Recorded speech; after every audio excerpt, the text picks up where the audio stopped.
ইশরাক হোসেনকে মেয়রের দায়িত্ব দেওয়ার দাবিতে সচিবালয় এলাকায় বিক্ষোভ করছেন তার সমর্থকরা। সেখানে আছেন আমাদের সহকর্মী কায়কোবাদ মাহমুদ। আমরা সরাসরি চলে যাচ্ছি তার কাছে।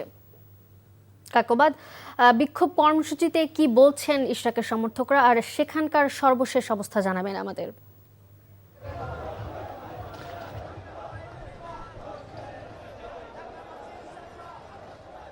মালিহা, এই মুহূর্তে সর্বশেষ পরিস্থিতি হচ্ছে আজকের মতো বিক্ষোভ কর্মসূচি তারা শেষ করেছেন। তারা বলেছেন যে আবার আগামীকাল তারা নগর ভবনের গেটে একই রকম অবস্থান কর্মসূচি তারা আগামীকালও পালন করবেন।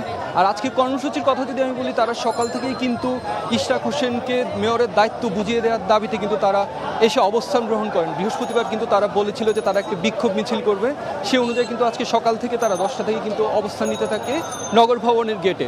পরবর্তীতে কিন্তু তারা এখান থেকে একটি মিছিল নিয়ে সচিবালয়ের দিক দিয়ে যেতে চেয়েছিলেন, কিন্তু সেদিক দিয়ে পুলিশের বাধায় তারা না গিয়ে তারা গিয়েছিলেন প্রেস ক্লাবের সামনে। সেখান থেকে তারা আবার কর্মসূচি দিয়ে তাদের মিছিলটি নিয়ে চলে এসেছিলেন নগর ভবনের সামনে।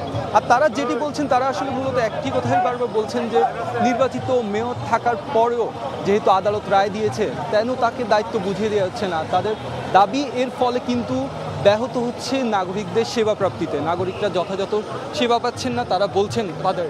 তো তারা বলছেন যে যতক্ষণ পর্যন্ত না ইশরাক হোসেনকে মেয়রের দায়িত্ব বুঝিয়ে দেওয়া হয়, তারা কিন্তু তাদের আন্দোলন চালিয়ে যাবে। আর আরেকটি কথা বলে রাখি, এই কর্মসূচির কারণে কিন্তু এই সড়কটিতে কিন্তু সকাল থেকে কিন্তু যান চলাচল ব্যাহত হচ্ছে। তো সব কিছু মিলিয়ে তারা আন্দোলন চালিয়ে যাওয়ার ঘোষণা দিয়েছে। মালিহা, বান্ডেল থাকলে প্রতি সেনমানিতে টাকা বাঁচবে।